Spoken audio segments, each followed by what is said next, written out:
ನಮಸ್ಕಾರ ಸ್ನೇಹಿತರೆ. ನಮ್ಮ ಹಿಂದೂ ಧರ್ಮದಲ್ಲಿ ಅನೇಕ ಸಂಪ್ರದಾಯಗಳು ಶತಮಾನಗಳಿಂದ ನಡೆದುಕೊಂಡು ಬಂದಿವೆ. ಇಂದಿಗೂ ಎಲ್ಲರೂ ಅದನ್ನು ಅನುಸರಿಸುತ್ತಾರೆ ಮತ್ತು ಕೆಲವರು ಅದನ್ನು ಶಾಪವೆಂದು ಪರಿಗಣಿಸಿ ಆ ನಿಯಮಗಳನ್ನು ಅನುಸರಿಸುವುದಿಲ್ಲ. ಸ್ನೇಹಿತರೆ, ಈ ಸಂಪ್ರದಾಯಗಳ ಹಿಂದೆ ಕೂಡ ಒಂದು ಕಾರಣ ಇದೆ.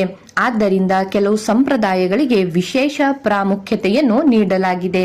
ಅದರಲ್ಲಿಯೂ ಒಂದು, ಮಹಿಳೆಯರು ಅಂದರೆ ವಿವಾಹಿತ ಮಹಿಳೆಯರು ವಾರದಲ್ಲಿ ಯಾವ ದಿನ ತಲೆ ಸ್ನಾನವನ್ನು ಮಾಡಬೇಕು ಮತ್ತು ಯಾವ ದಿನ ತಲೆ ಸ್ನಾನವನ್ನು ಮಾಡಬಾರದು ಎಂಬುದನ್ನು ಕೂಡ ಧರ್ಮಗ್ರಂಥಗಳಲ್ಲಿ ಹೇಳಲಾಗಿದೆ. ಸ್ನೇಹಿತರೆ ನೋಡಿ, ಒಬ್ಬ ವ್ಯಕ್ತಿಗೆ ಹುಟ್ಟಿನಿಂದ ಮದುವೆ ಮತ್ತು ಮರಣದವರೆಗೆ ಧರ್ಮಗ್ರಂಥಗಳಲ್ಲಿ ಅನೇಕ ಸಂಪ್ರದಾಯಗಳನ್ನು ಹೇಳಲಾಗಿದೆ. ದೈನಂದಿನ ದಿನಚರಿಯಿಂದ ಕೊನೆಯ ವಿಧಿಯವರೆಗೆ ಕೆಲವು ಸಂಪ್ರದಾಯಗಳು ಮತ್ತು ನಿಯಮಗಳನ್ನು ಅನುಸರಿಸಲಾಗುತ್ತದೆ. ಅದರಂತೆಯೇ ವಧು ಅಂದರೆ ವಿವಾಹಿತ ಮಹಿಳೆಯರು ಸ್ನಾನಕ್ಕೆ ಕೆಲವು ವಿಶೇಷ ದಿನಗಳನ್ನು, ಅದೇ ನಿಯಮಗಳನ್ನು ಸೂಚಿಸಲಾಗಿದೆ. ಜ್ಯೋತಿಷ್ಯ ಮತ್ತು ವಾಸ್ತು ತಜ್ಞರ ಪ್ರಕಾರ ಇವುಗಳನ್ನು ಹೇಳಲಾಗಿದೆ. ಸ್ನೇಹಿತರೆ, ವಿವಾಹಿತ ಮಹಿಳೆಯರಿಗೆ ಸ್ನಾನದ ನಿಯಮಗಳು. ವಿವಾಹಿತ ಮಹಿಳೆಯರು ವಾರದ ಕೆಲವು ದಿನಗಳಲ್ಲಿ ತಮ್ಮ ಕೂದಲನ್ನು ತೊಳೆದರೆ ಅದು ಅವರ ಪತಿ ಮತ್ತು ಕುಟುಂಬಕ್ಕೆ ಒಳ್ಳೆಯದಲ್ಲ ಎಂದು ಕೂಡ ಹೇಳಲಾಗಿದೆ. ಅಂದರೆ ನೋಡಿ, ಮಂಗಳವಾರ, ಗುರುವಾರ ಮತ್ತು ಶನಿವಾರದಂದು ಮಹಿಳೆಯರು ತಮ್ಮ ಕೂದಲನ್ನು ತೊಳೆಯಬಾರದು ಎಂದು ನಂಬಲಾಗಿದೆ. ಸ್ನೇಹಿತರೆ, ಕೆಲವೆಡೆ ಸೋಮವಾರ ಕೂಡ ಕೂದಲನ್ನು ತೊಳೆಯುವುದಿಲ್ಲ. ಅದಲ್ಲದೆ ವಿವಾಹಿತ ಮಹಿಳೆಯರಿಗೆ ಅಮಾವಾಸ್ಯೆ, ಪೂರ್ಣಿಮೆ ಮತ್ತು ಏಕಾದಶಿ ಎಂದು ಕೂಡ ಕೂದಲನ್ನು ತೊಳೆಯದಂತೆ ಸಲಹೆಯನ್ನು ನೀಡಲಾಗುತ್ತದೆ. ಸ್ನೇಹಿತರೆ, ಉಪವಾಸದ ದಿನದಂದು ಮಹಿಳೆಯರು ತಮ್ಮ ಕೂದಲನ್ನು ತೊಳೆಯಬಾರದು. ಹೀಗೆ ವಾಸ್ತವವಾಗಿ ಅವರು ಒಂದು ದಿನ ಮೊದಲೇ ತಮ್ಮ ಕೂದಲುಗಳನ್ನು ತೊಳೆಯಬಹುದು ಎಂದು ಕೂಡ ಹೇಳಲಾಗಿದೆ.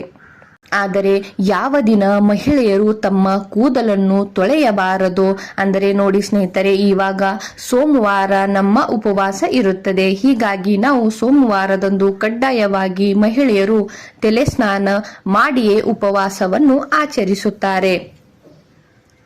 ಹೀಗಿರುವಾಗ ಅವರು ಪಲಾಶ ಹೂವನ್ನು ಕೈಯಿಂದ ಅರೆದು ಕೂದಲಿಗೆ ಹಚ್ಚಿಕೊಂಡು ನಂತರ ನಮ್ಮ ಕೂದಲವನ್ನು ತೊಳೆದರೆ ನಡೆಯುತ್ತದೆ ಎಂದು ಕೂಡ ಇಲ್ಲಿ ಹೇಳಲಾಗಿದೆ. ಅದೇ ರೀತಿಯಾಗಿ ನೋಡಿ ಸ್ನೇಹಿತರೆ, ಮಂಗಳವಾರ ಕೂದಲು ತೊಳೆಯುವುದನ್ನು ಸಹ ನಿಷೇಧಿಸಲಾಗಿದೆ.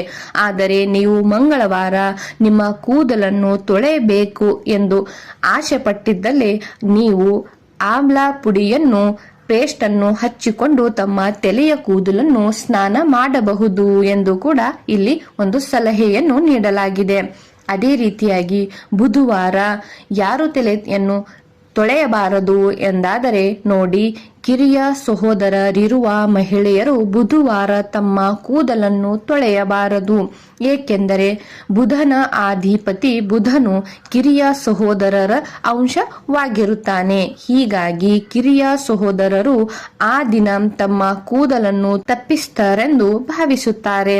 ಬುಧವಾರ ಕೂದಲು ತೊಳೆಯುವುದು ಸಹೋದರನಿಗೆ ಅನೇಕ ಸಮಸ್ಯೆಗಳನ್ನು ತರುತ್ತದೆ ಎಂದು ಕೂಡ ನಂಬಲಾಗಿದೆ. ಸ್ನೇಹಿತರೆ, ನೀವು ಕೂಡ ಬುಧವಾರ ನಿಮ್ಮ ಕೂದಲನ್ನು ತೊಳೆಯಬೇಕಾದರೆ ನೀವು ಮೊದಲು ನಿಮ್ಮ ಕೂದಲಿಗೆ 4-5 ತುಳಸಿ ಎಲೆಗಳನ್ನು ಹಚ್ಚಿ ನಂತರ ನಿಮ್ಮ ಕೂದಲನ್ನು ತೊಳೆದರೆ ನಡೆಯುತ್ತದೆ ಎಂದು ಇಲ್ಲಿ ಒಂದು ಸಲಹೆಯನ್ನು ಕೂಡ ಹೇಳಲಾಗಿದೆ.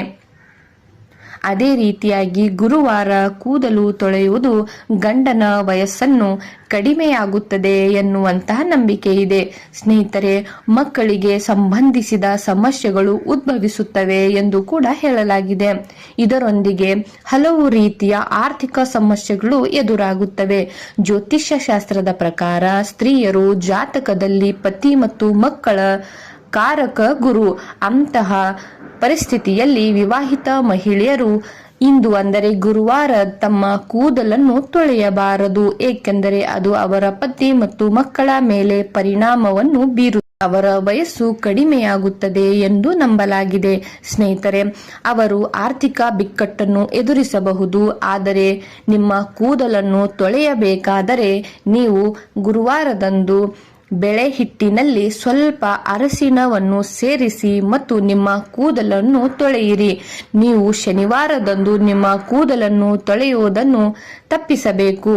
ಆದರೆ ನೀವು ತೊಳೆಯಲೇಬೇಕು ಎಂದಾದರೆ ಮೊದಲು ನೀವು ಕೂದಲಿಗೆ ಹಸಿ ಹಾಲನ್ನು ಹಚ್ಚಿ ನಂತರ ಶನಿದೇವನ ದೋಷವನ್ನು ತಪ್ಪಿಸಲು ನೀವು ಆ ದಿನ ಹಸಿ ಹಾಲನ್ನು ಹಚ್ಚಿ ಶನಿವಾರದಂದು ಕೂದಲನ್ನು ತೊಳೆದುಕೊಳ್ಳಬಹುದು ಎಂದು ಒಂದು ಪರಿಹಾರವನ್ನು ಇಲ್ಲಿ ಹೇಳಲಾಗಿದೆ. ಸ್ನೇಹಿತರೆ, ಮಹಿಳೆಯರು ಶುಕ್ರವಾರ ಮತ್ತು ಭಾನುವಾರದಂದು ತಮ್ಮ ಕೂದಲನ್ನು ತೊಳೆಯಬಹುದು. ಆದರೆ ಅದು ಉಪವಾಸವಿದ್ದಲ್ಲದ ದಿನ. ಆದ್ದರಿಂದ ಆ ದಿನವೂ ಕೂಡ ನೀವು ಕೂದಲಿಗೆ ಮೊದಲು ದಾಸವಾಳದ ಹೂವಿನ ರಸವನ್ನು ಹಚ್ಚಿ ನಂತರ ತಲೆ ಸ್ನಾನವನ್ನು ಮಾಡಬಹುದು ಎಂದು ಹೇಳಲಾಗಿದೆ. ಸ್ನೇಹಿತರೆ, ಮಾಹಿತಿ ಇಷ್ಟ ಆಗಿದ್ದಲ್ಲಿ ಕಮೆಂಟ್ ಮಾಡಿ ತಿಳಿಸಿ ಸ್ನೇಹಿತರೆ. ಧನ್ಯವಾದ.